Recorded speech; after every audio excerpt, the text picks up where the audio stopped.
Next हम बात करते हैं कॉन्स्टेंट्स की। कॉन्स्टेंट्स जो होते हैं उनको दो कैटेगरी में कैटेगराइज किया गया है। First is numeric constants and then second is character constants.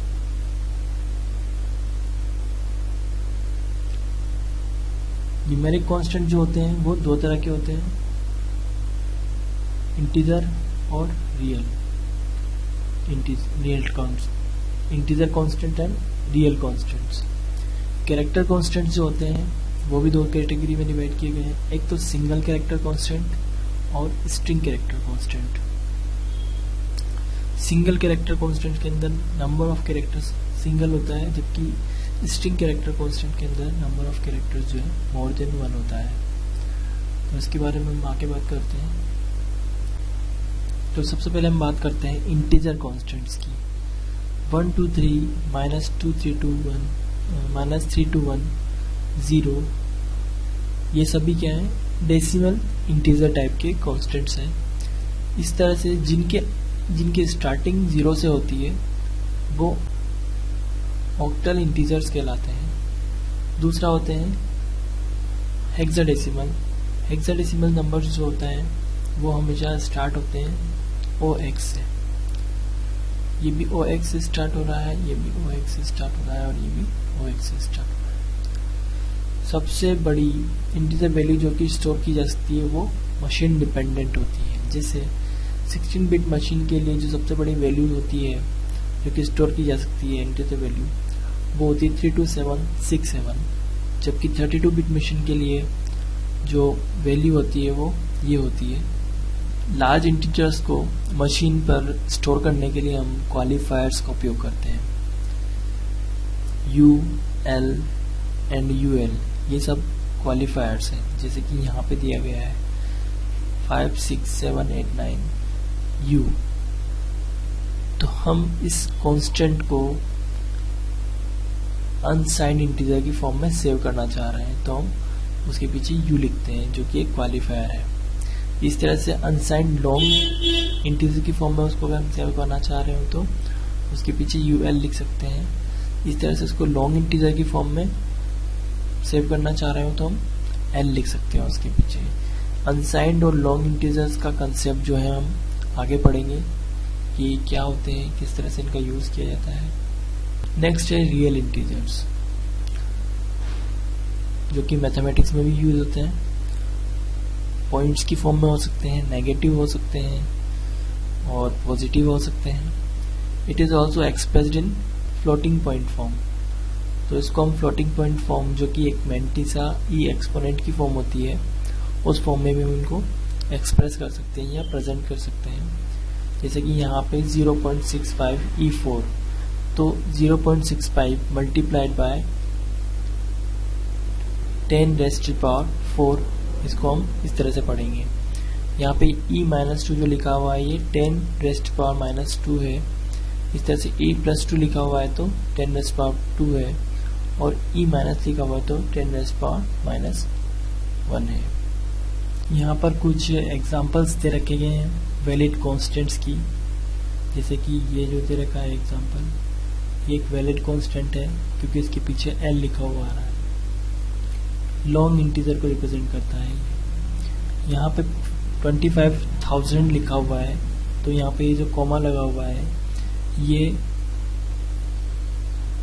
गलत रिप्रेजेंटेशन है इंटीजर कांस्टेंट्स का, बिकॉज हम कभी भी वैल्यू देते वक्त कॉमा नहीं लगाते हैं इंटीजर्स के अंदर। इस तरह से ये जो लिखा हुआ है यहाँ पे इसकी फॉर्म पॉजिटिव में है, और ये एक्सपोनेंट और मैंटिसा की फॉर्म में लिखा हुआ है जो कि आंशिक सपोर्ट करती है। ये भी सही है क्योंकि ये भी एक्सपोनेंट और मैंटिसा की फॉर्म में लिखा हुआ है। ये जो है ये गलत क्यों है, क्योंकि ई के बाद यहाँ पे स्पेस दिया गया है जो कि सही नहीं है, इसलिए इसको अलाउ नहीं किया गया। नेक्स्ट जो है ये सही है, नेक्स्ट सही नहीं है क्योंकि यहाँ पे ई जो है वो तो सही लिखा हुआ है, लेकिन मैंटिसा जो है वो फ्लोटिंग पॉइंट की वैल्यू में है 2.5 है, जबकि यहाँ पे तो 2 होना चाहिए था या 3 होना चाहिए था। हम सिंबल्स का भी यूज नहीं कर सकते इंटीजर कॉन्स्टेंट्स के अंदर। ये वाला भी सही है, लेकिन इसका यूज कम किया जाता है इस फॉर्मेट का, हेक्साडेसिमल जो फॉर्मेट है उसका।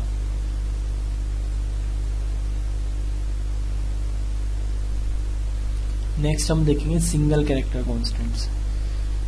सिंगल कैरेक्टर कॉन्स्टेंट देखने से पहले मैं आपको बताना चाहता हूँ कि जो हमारा कीबोर्ड होता है, उस कीबोर्ड के ऊपर जितनी भी कीज होती हैं सबकी एक इक्विवेलेंट आस्की वैल्यू होती है। जैसा कि यहाँ दिया गया है, small a to capital Z तक जो आस्की वैल्यू होती है वो होती है 97 to 122। इस तरह से capital A to capital Z तक जो वैल्यूज होती हैं आस्की वैल्यू वो होती है 65 to 90। मीन्स स्मॉल a की वैल्यू जो होती है आस्की वैल्यू वो 97 होती है, B की 98 होती है, C की 99 होती है, एंड सो ऑन। इस तरह से कैपिटल A टू Z की होती है। इस तरह से और भी सिंबल्स होते हैं कीबोर्ड पे जिनकी भी अपनी अपनी एक आस्की वैल्यू होती है। अब आते हैं हम सिंगल कैरेक्टर कॉन्स्टेंट्स पे। सिंगल कैरेक्टर कॉन्स्टेंट जो होते हैं वो हमेशा सिंगल कोट के अंदर लिखे जाते हैं। यहाँ पे जो बना रखे हैं इनको हम सिंगल कोट बोलते हैं। तो जैसे कि यहाँ 5 है, ये इंटीजर वाला 5 नहीं है, this is a character and x is also a character, semicolon is also a character, और ये यहाँ पे स्पेस को सिंगल कोट के अंदर लिख रखा है, तो this is also a character. Constant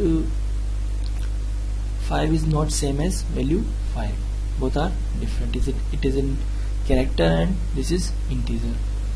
जैसे कि हम printf फंक्शन का यूज करते हैं किसी भी वैल्यू को प्रिंट कराने के लिए सी लैंग्वेज के अंदर, इसके बारे में मैं आप लोगों को बहुत ही अच्छी तरह से विस्तार पूर्वक आगे बताऊंगा कि किस तरह से इसका यूज किया जाता है।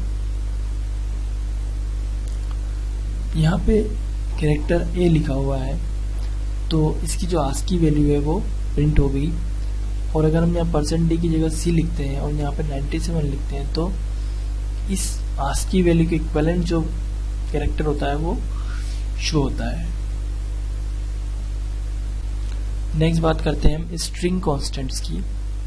जिन वैल्यूज को डबल क्वोट्स के अंदर लिखा जाता है वो स्ट्रिंग कॉन्स्टेंट्स कहलाते हैं। जैसे कि हेलो, ये एक स्ट्रिंग कॉन्स्टेंट्स हैं। 1987 is string constant, well done, this is also a string constant, and 5 plus 3 is also a string constant। string constant का मतलब होता है वो वैसे के वैसे ही छप जाएंगे, ठीक है। यहाँ x डबल कोट के अंदर लिखा हुआ है और x सिंगल कोट के अंदर लिखा हुआ है, दोनों का मतलब अलग अलग है। पहला स्ट्रिंग कांस्टेंट है जबकि दूसरा कैरेक्टर कांस्टेंट है। डबल कोड x का does not have any integer value, इसकी कोई इक्विवेलेंट इंटीजर वैल्यू नहीं होती, जबकि ये जो है एक आस्की कैरेक्टर है, इसकी एक आस्की वैल्यू होगी 88।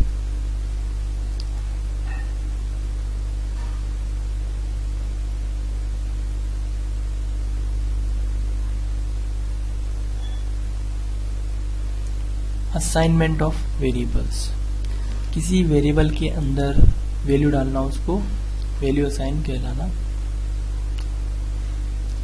असाइनमेंट ऑफ वेरिएबल, किसी वेरिएबल के अंदर वैल्यू डालना, उसको वैल्यू असाइन करना कहलाता है। जैसे हमने एक इंटीजर टाइप का वेरिएबल डिक्लेयर किया a, उसके अंदर मैंने वैल्यू डाली 10।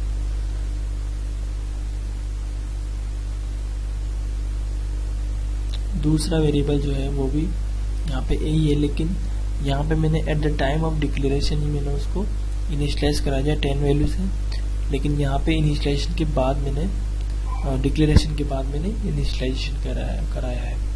तो असाइनमेंट जो होता है उसी को हम इनिशियलाइजेशन भी बोल सकते हैं। तो a के अंदर जो है वो इनिशियल वैल्यू जो है वो 10 स्टोर हो गई यहाँ पे। सी लैंग्वेज की प्रोग्राम के अंदर ये जो सेमीकोलन्स होते हैं इनका यूज किसी भी स्टेटमेंट के एंड को बताने के लिए यूज में किया जाता है, या फिर मैं कह सकता हूँ किसी भी स्टेटमेंट के टर्मिनेशन को ये सेमीकोलन बताता है।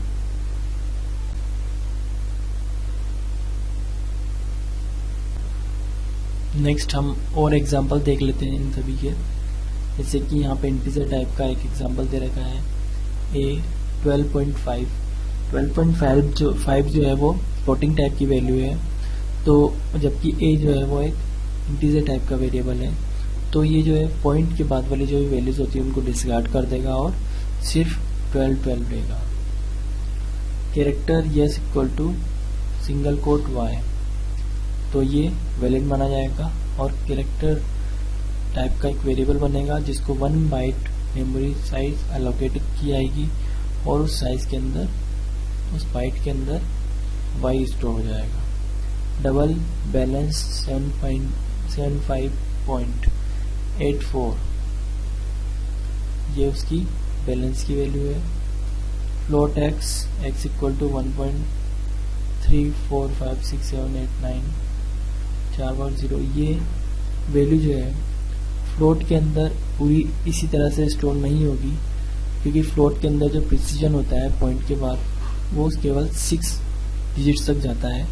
जैसे कि यहाँ पे दिया गया है, यहाँ पे 6 डिजिट के बाद 6 8 आ रहा है, क्योंकि यहाँ पे 6 7 8 9 है, तो 7 8 9 की जगह यहाँ पे 8 कर दिया गया है डायरेक्ट। और पॉइंट्स के बाद जो वैल्यूज आ रही है वो 6 डिजिट तक है केवल, उसके बाद नहीं है। लेकिन सेम वैल्यू को अगर मैं स्टोर कराता हूँ एक डबल टाइप के वेरिएबल के अंदर जो कि y है, तो उसका जो रिजल्टेंट होगा उसके अंदर जो वैल्यू स्टोर होगी वो सेम टू सेम होगी।